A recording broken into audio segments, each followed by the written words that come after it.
Hello korang, Assalamualaikum. Hari ni kan saya nak kongsi dengan korang apa yang korang boleh buat dengan sambal khalish, iaitu sambal bunga kantan saya ni. Nampak tak? Saya pasti ramai dah orang beli kan. Ni packaging dia. Inilah isi dia kat dalam tu, sambal bunga kantan.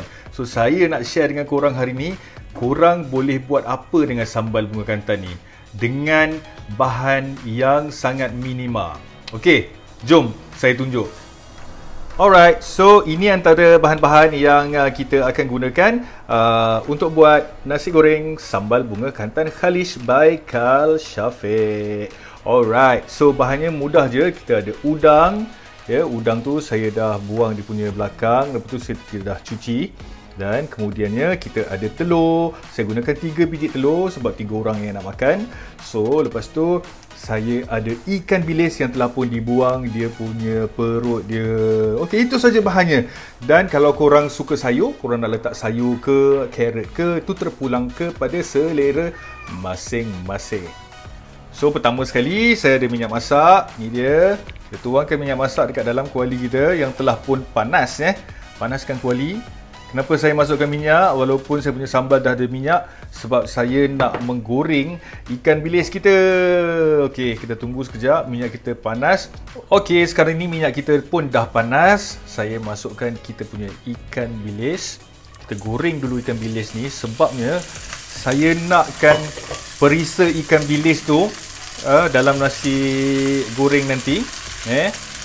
Tapi saya akan asingkan ikan bilis ni selepas dia dah garing sebagai hiasan, dan juga kita nak dapatkan rasa ikan bilis yang kruk-krak.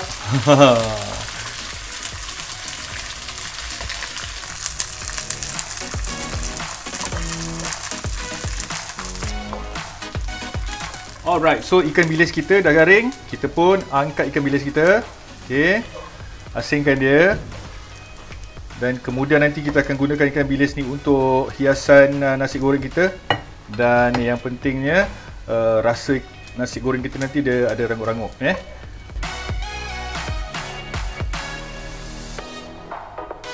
So sekarang ni kita masukkan kita punya sambal bunga kantan khalish by Kal Shafiq.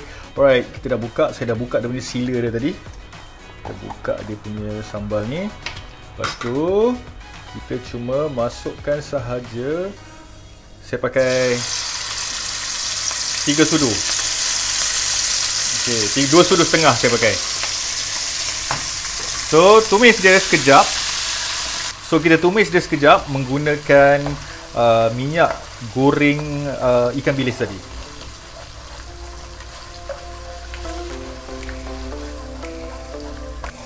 Okay, ini kita tak payah tumis lama-lama sebab sambal saya ni dah dimasak, dah dimasak lama. So, sekarang kita nak bagi dia keluarkan minyak sikit sahaja.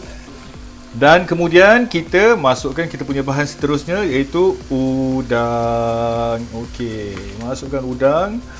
Udang tu kalau boleh biarkan dia ada air-air cucian udang tu, lebihan air tu sedikit masukkan dalam tu. So kita biarkan sampai udang kita masak. Dan untuk resepi saya ni, saya akan asingkan juga udang ni nanti untuk kita hidangkan sebagai hiasan pada nasi goreng saya tu.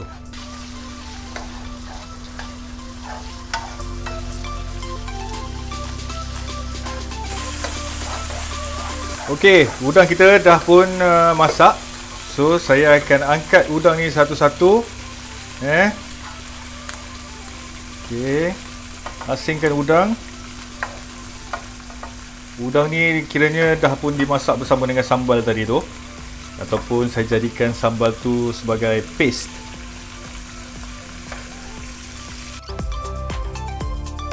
Pun diangkat. Tu dia, cantik udangnya. Dia dah jadi udang sambal. So sekarang ni, inilah dia sambal tadi tu kan. Dan masanya kita masukkan nasi goreng pula. Kita masukkan nasi kita, nasi putih. Saya sebenarnya suka kalau nasi goreng ni kita gunakan nasi leftover semalam tau. Maksudnya kalau ada nasi yang kita masak semalam tak habis, so yang tu yang sedap nasi goreng kita sebab dia tak terlalu lembik macam baru masak. So sekarang ni kacau je.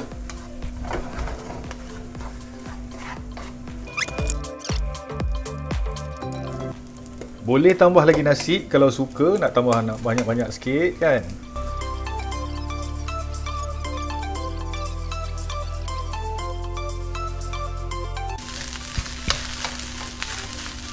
So bila dah agak-agak dia dah sekata semuanya bahan-bahan tumisan kita tadi tu pada nasi, inilah masanya kita masukkan pula kita punya ikan bilis tadi tu. Okey. So tuang je ikan bilis. Dan waktu ni juga kalau korang nak letak sayur sawi ke, nak letak Thailand ke, terpulang masa ni lah. Ni kalau korang nak letak semua bahan-bahan tu, bahan-bahan sayur tu.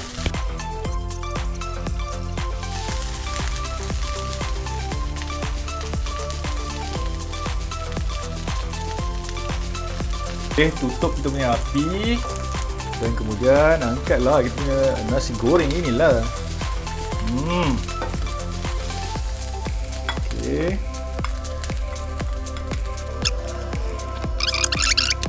Dan kemudian kita angkat kita punya mangkuk tadi. Itu dia nasi goreng sambal bunga kantan. Ni saya dah panaskan kuali kita. Tapi minyak dia belum panas sangat lagi. Memang macam tu saya nak. So saya tak nak minyak terlalu panas sangat, sebab saya nak buat telur ni dia macam masak tak masak je. Okey, so barulah kita besarkan sedikit api dia. So nampak tu bila dia dah mula panas, kemudian saya cepat-cepat akan masukkan saya punya udang, Okey. Tak kisah kalau korang nak senang, korang malas nak buat macam ni, korang boleh juga terus je masukkan udang dalam nasi tadi. Tak payah nak cantik macam saya buat ni kan. Alright. So, biarkan sekejap. Yang penting saya nak telur tu dia macam cair-cair je. Saya tak nak dia terlalu keras. Alright, so macam ni je. Telur kita macam masak tak masak je kan. Dah. Dan kemudian pergi je terus ke pinggan. Ni sebagai hiasan saya nak buat. Tu dia. Letakkan sahaja di atas nasi kita.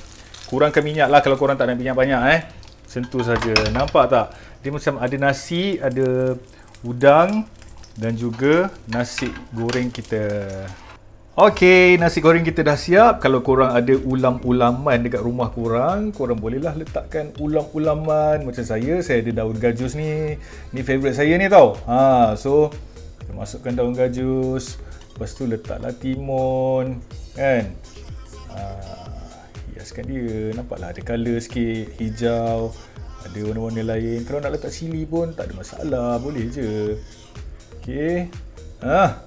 Dan kemudian saya ni suka lagi dia punya kerup-kerup tu kan.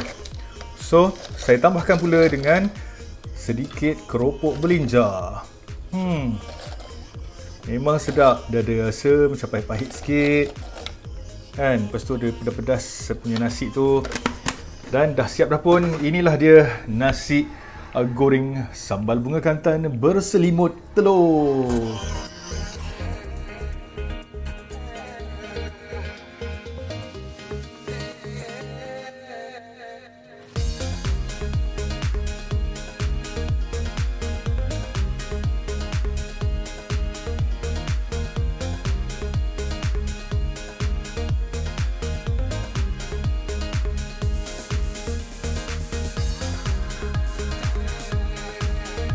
Alright, so ini dia nasi goreng sambal bunga kantan yang berselimutkan telur.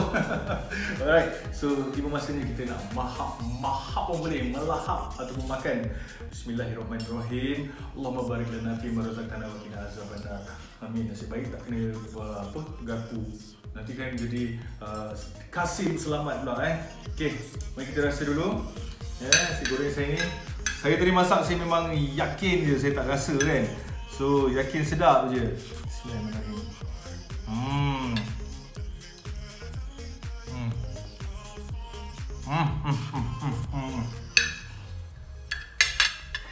Kan senang kerja korang. Kalau korang pakai sambal bunga kantan ni buat paste apa-apa pun tak kisahlah korang nak buat nasi goreng ke, nak buat asam pedas ke, nak buat spaghetti ke. Ada je customer saya yang buat spaghetti. Lepas tu tambah pula dengan ni keripik belinjor kita ni. Mari tengok saya makan. So, udang dia saya nak rasa. Ini udang dia.